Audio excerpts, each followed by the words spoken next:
Hey, you guys. So this video is not going to be super long, but the Lord insisted it be right now. I'm like, well, let me go get ready. And he said, nope, as you are. I'm like, all right. So I wanted to talk about how I kind of came to this position that I am now when it comes to the way that I speak to you guys, especially to the sons of God and the men of God. What kind of gives me the right or the validity to speak on the things that I speak on and talk about the women that I talk about is because I was that woman. Now, I do believe there's two types of women. But I'm going to stay on topic as much as I can here because it really has to do with the impact that I was a woman that was in the world, but I wasn't I was just in search of love. I was the woman who fell for the lie, right? And then men kind of fed into that lie only for me to get my heart broke a lot and for, my confidence to just really be brought really low. And you could say that I was kind of surrounded by, a lot of men that were not at all serving God and not at all men of the world. They were, but they were hurt just like me, and that's what I on that side what I recognize. Like the men that I ended up with were just as heartbroken, just as lonely, just as, wounded as me. So I really didn't hold anything against them because, at the end of the day, majority of them did like treat me right, but a relationship just wasn't in the picture. Now, I'm just gonna fast forward a little bit because, but I thought it was important to give this background, because most of my life, like when I was like, maybe middle school, maybe like 5th grade, 4th grade, I think was the last time I thought about like a wedding dress or a wedding, whatever. Life went on and I did not consider marriage at all. I didn't desire it. It wasn't even a thought. And then in 2020, I'm at a coach's training, and there's this man that's sitting in the classroom. He just kind of stood out a little bit because, he was kind of, he's actually like probably 5 or 6 years older than me, probably 7 years older than me, 6 years, I think. Because I was 26, I think he was like 31 or something like that at the time. And, but he just caught my attention. I was like, but I was like, I told myself, like, I ain't here for that. Like, I'm here to gain my little certification, whatever. So it was like a 2-day thing with 2 full class days. And so we were in the classroom for like, it was all day. So like 7 combined hours, and we had some breaks. But there were moments where he would speak. And at first, like, his voice was different. Like, it was like more, it wasn't as deep as I thought it was going to be. But when he spoke, it was like something in me just, because I'll be doing my thing, whatever, writing notes. And then he kind of sat kind of behind me, like on an angle, whatever. So I ain't turning around and looking at nobody, like, but he would speak. And every time he would speak, it was like my ears would just like ring, and I'd just like, I'd do one of them. Like, I liked everything that he said, and I agree with everything he said. I'm like, that's facts. And I recognize it, at the breaks and everything like that, that people gathered around him.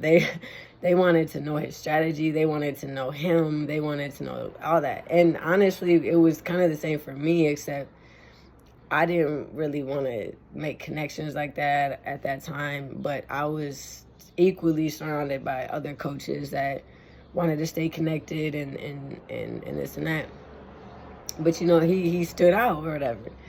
And I think the second day, you know, I was like kind of excited. I'm like, all right, you know, like I already know he gonna be there, whatever. But again, I'm like, I ain't here for that, like whatever.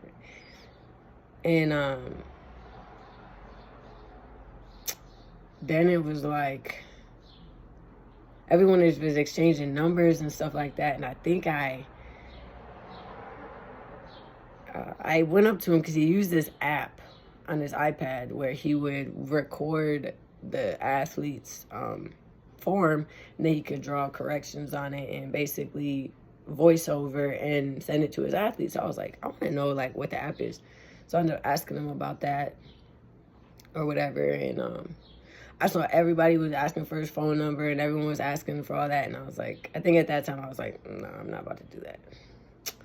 And but you know, he stood out. And then I think that night they were holding like a dinner or whatever at a restaurant. Man, and I just remember everybody wanted to sit next to him or sit across from him. So it was like I ended up he was like towards the middle of the table and I was like over here at the end of the table, kind of like across from him, but he's like way over like here kind of thing. And I just remember like having this desire, like I wanted to talk to him, and we would kind of like our eyes would kind of meet or whatever, and be like, but it was like everybody was just coming in between. Like everybody wanted to talk, either they're talking to me or they're talking to him.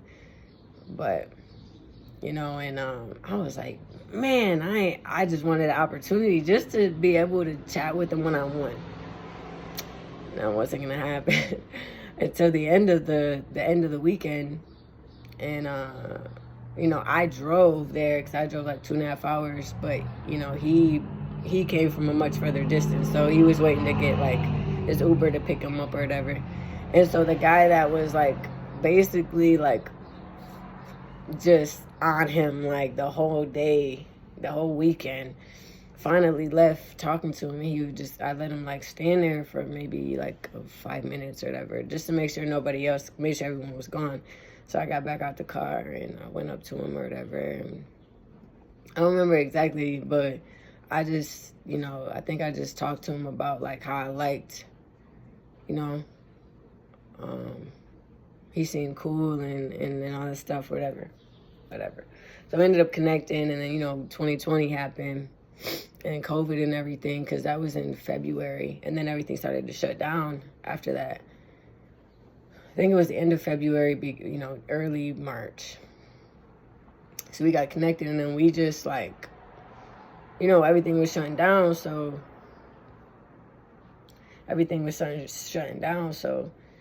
we had a lot of time to chat and talk. And you know, they switched all his classes or whatever to online, but you know, they paused a lot of things while they made the adjustments, so we got to talk a lot. And the first time that we met in person, the second time, I flew out to where he was, and he had just moved out to a new state. But again, like, I just come to Jesus like the November before. So the Lord had not really done all that work, but I just remember this man talking about marriage, and it was beautiful, like, and that was like his greatest desire was to have a wife. And I'd never heard a man talk like him, walk like him, like as like the whole person, like he was through and through. And it was like when I was looking at him, it was like I could tell God was with him. Like, I don't know how to explain to y'all. Like, it was like I could see God with him. And you know, I had gotten a hotel because I was too insecure to, like, you know, stay at the place that he had moved into, because he was living with his sister as well and getting her adjusted to that area. And he moved out there to kind of watch over and ended up getting a job that he really wanted. And we had our first night. And then that next morning, I wanted to more like engage or whatever. And, you know, he said, and he just was like, no, you know, whatever. And the rejection that came over me was so real. Like, I was like, you know, but at that time I had the mindset that, you know, what else do I have? Like, I'm not worth anything else, you know, or whatever. Like, and, I just remember in one of our earlier conversations before we had actually met, he had spoke. It was like I was just in this place where I was like, nobody can really see me or whatever. But when he spoke to me, it was like he spoke to this girl inside of me, the real me. Like, he spoke to the real me, and that had never been done before. And I was just like, what he spoke was the most beautiful, like, words, because it was all life. He just life every time he opened his mouth. And fast forward back to that moment where, you know, he's like, nah, like, whatever. And I'm kind of like a little distressed or whatever, and kind of embarrassed at myself too, because, you know, he thought that I wanted him to, like, stay there that night when he picked me up from the airport. But in truth, I wanted to go there, and I got a hotel because I knew that I really liked him, and I needed to be able to go back to a place where I could, like, process my feelings privately. But then he ended up staying with me, and that threw me off. I was like, oh, I wasn't expecting that, because I knew I didn't have the self-control yet. I knew that I was still, you know what I mean? I knew myself, but I was like, dang. But at the same time, like, I was happy he was there. But, you know, what I knew about myself was the truth, right? So I think the next morning, or within that same morning, he asked me to just come because he was sitting by the window. And I sat in that chair, like, across from him, because, you know, in the hotels, they got the chair and there's a window typically there. He was sitting on the bed. And he said, I just want God to bless whatever I'm in. And that's why, like, I can't sleep with you, because I want God to bless whatever it is. And he said, you know, I may have, you know, kind of put you in a position or whatever, but he said basically that it didn't have anything to do with my value, but the fact that, you know, he wanted God to bless whatever he had. And I had never heard any man that had such a standard, that he was acknowledging a God that I just started to know. But he was, like, real about it. And I could tell, like, he really wanted something real. And it was the most beautiful thing I'd ever listened to. And he stood on his faith, and he stood with God, and he stood with his standard, and he upheld that. And I'll tell you what, bro, like, that changed my life, because after meeting him, I just wanted to be a better woman. With or without him, I wanted to be a better woman, but it was like I was in love with him. I was like, whoa. Because he spoke, he just had an ability to see me, and, like, and how strong he was, like, in his self-control and all this stuff that I was not. And he upheld that, and he even had that conversation with me, and I respected that so much. And even when I was kind of, like, crying and having my little moment, he was like, well, let's go for a walk. He got me out of the hotel, and he's like, let's just go for a walk. And we walked the boardwalk or whatever where we was at, and, you know, we just spent the day just out and about, and that was really nice. And then in the evening, you know, we just, like, bought a little 6-pack, I think, of Angry Orchards, and we just sat by the water and just talked about, you know, a little bit about, you know, how we grew up. And I think at that time I was talking a lot about you know, my own situation, and he could probably tell, like, there was going to be a lot of work and space that I needed.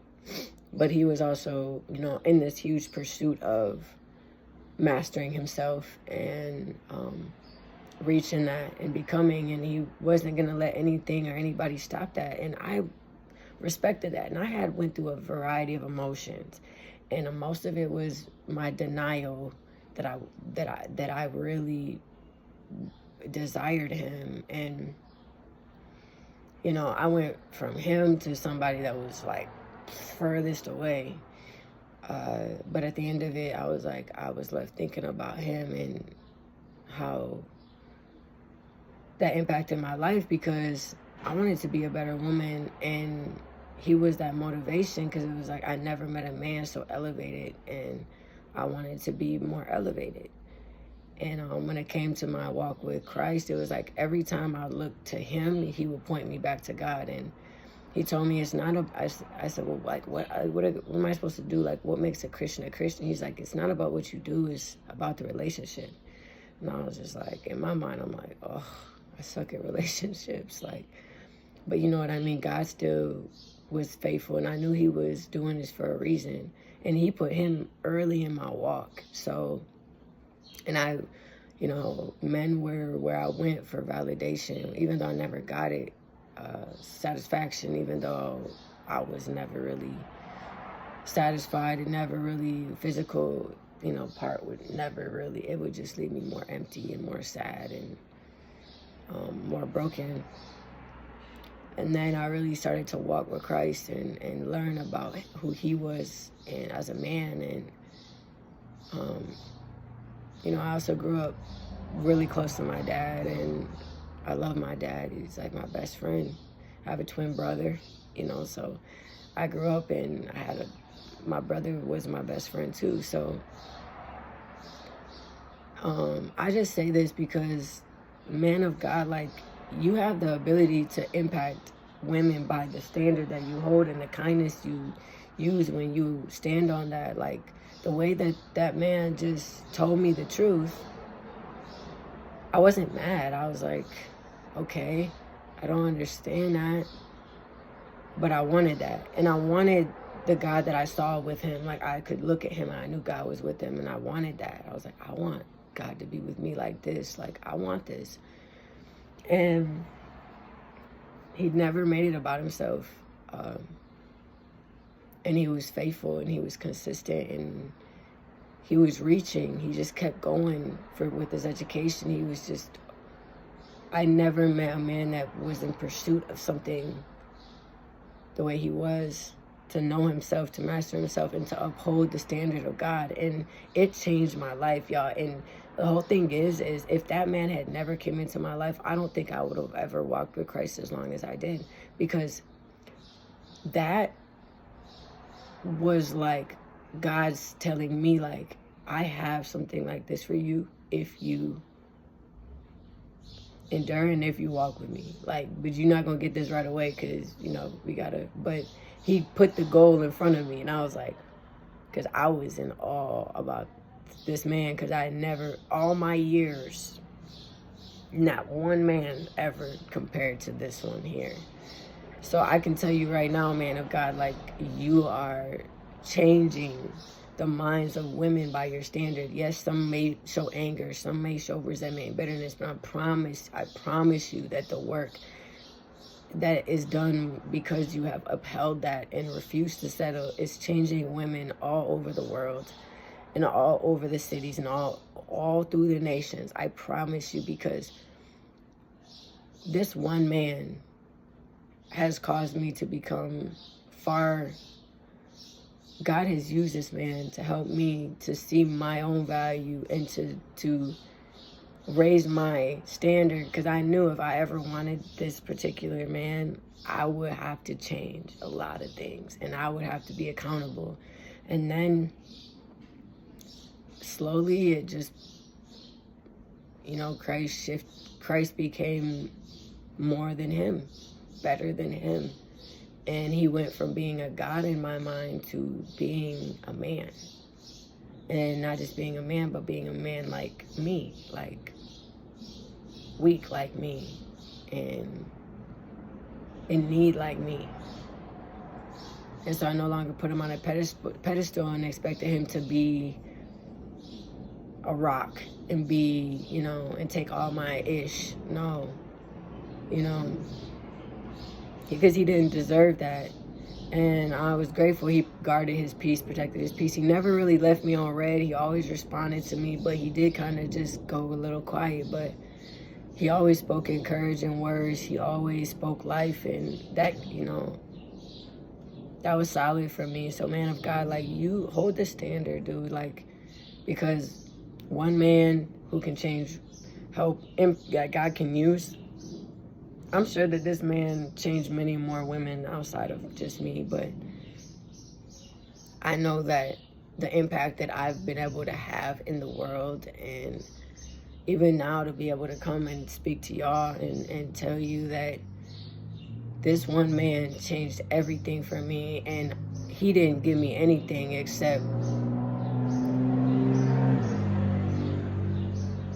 him really believing in me and him really holding himself back so that I could become, so that I could come to know myself in Christ, so that I could, you know, when you say, like, when you love somebody, you let them go. Like, I do believe, like, he loved me, and he loved me enough that he would let me have the time with Christ and let me go through the process and let me grow as a woman and become. And there's no greater love than somebody who loves you enough to allow you the space to grow up, who's not gonna fold fold just because of a temper tantrum or this and that, you know, but he separates himself to, you know, make sure that he continues with the Lord and put me in God's hands, and I'm sure pray for me, you know. But this is why I can vouch for you guys, and this is why I feel like God's bringing me back around to advocate for y'all and also to encourage you guys. And at the end of the day, like, it's not for nothing. I promise you. Like, that man, because he upheld his standard and did not give in to any of my childish ways, helped me become a true woman. And God used him, and now it's like I could see myself as a mother. I could see myself as a wife. I could see myself as all the things that I never even thought possible.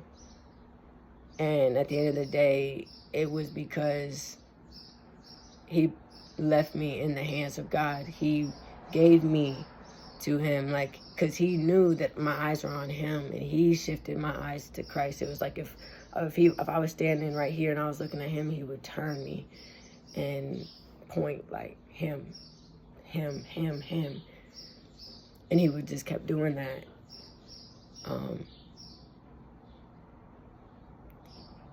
And when I would accomplish certain things, I would go and I'd tell him because I was excited. He would tell me he was proud of me, but that was like it. And I'm like, maybe I'm not enough. But the truth was I wasn't really free yet until Christ became everything. And there's nobody greater, no love greater, nobody more satisfying. And that's when I recognized Christ is the advocate between everything, everybody, us and the Father, men and women, you know, husbands and wives. Like, that's how you can have the impossible love story, because God makes it possible by his love and by truth and by his spirit and by his raising, his discipline, his correction. Because women have to learn how to hear the truth from their man, because their man needs a space to speak truth, to say what he doesn't like, you know. And at the end of the day, like, he shouldn't also have to tell you all these things Christ teaches us. And the word of God tells women, like, submit to your husbands as unto the Lord, as you did to the Lord, do unto him. And I had to work on my tones with the Lord. I had to work on my communication skills. I had to work on sharing my weaknesses. I had to work on being honest with him. I had to work on being faithful. I had to work on, you know, not switching up because he didn't give me what I wanted. I had to grow up, y'all. Like, but I do believe one man can change the world. And I believe that because one man can change one woman, and you know, when a woman gets on her, when she got her eye, like when she's unstoppable, you know, and a man in my mind is like, I mean, that's a king. Like, that's who God will give nations to. Like, that's different. Like, a man is like, you know, and one that really walks in integrity and walks in uprightness and with Christ is like, no Bathsheba, there no Vashtis allowed. It's Esther. It's Ruth. Humble. Hands to the plow.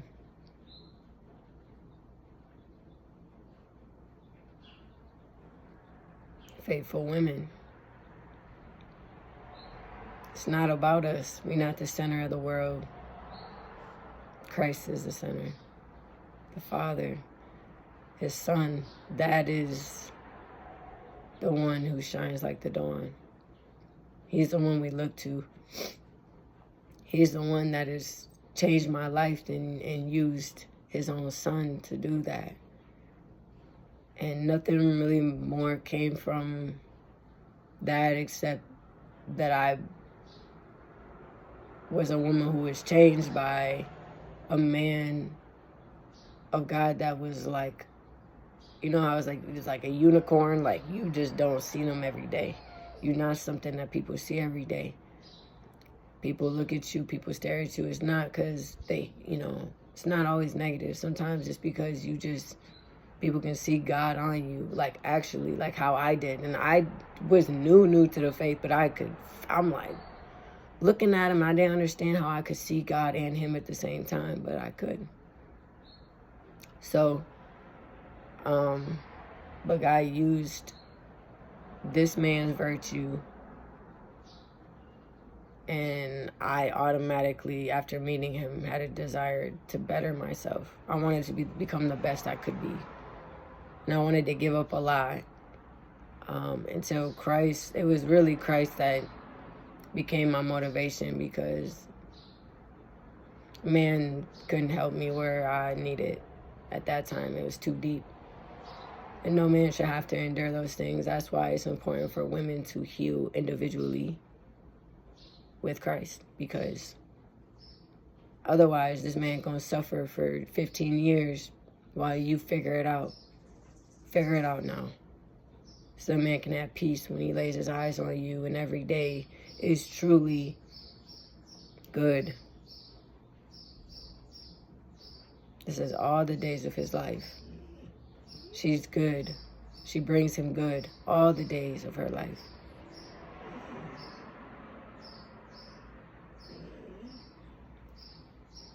But I'm gonna wrap it up, y'all.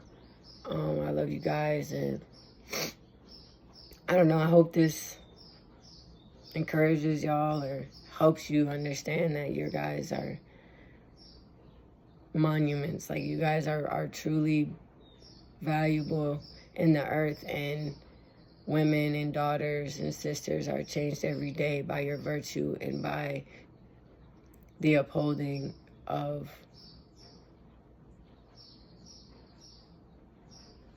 just your faithfulness toward the Lord Jesus and the Father. So continue to be those men, and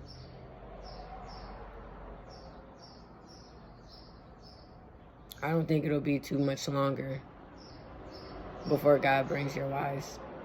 If you've been enduring, I feel like something's definitely shifting, but all right, y'all, I'm out of here. I love you guys. Till next time. Peace.